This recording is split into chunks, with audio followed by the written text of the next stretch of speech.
High, আজ না ফলহারিণী অমাবস্যা।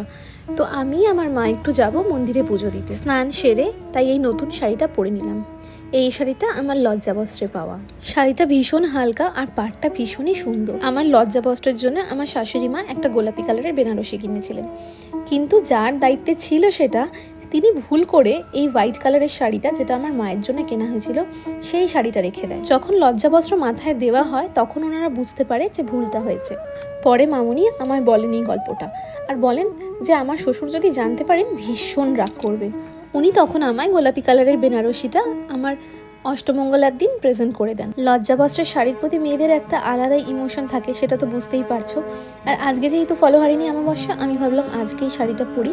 বিয়ের প্রায় 1.5 বছর পর আমি এই শাড়িটা ভাঙলাম আজকে খুব ভালো করে শৃঙ্গার করে আলতা সিঁদুর পরে পুজো দিতে গেছিলাম। ননদ বলল যাবে, ওকেও নিয়ে গেছিলাম, আর ভীষণ ভালো পুজো হয়েছে আজ।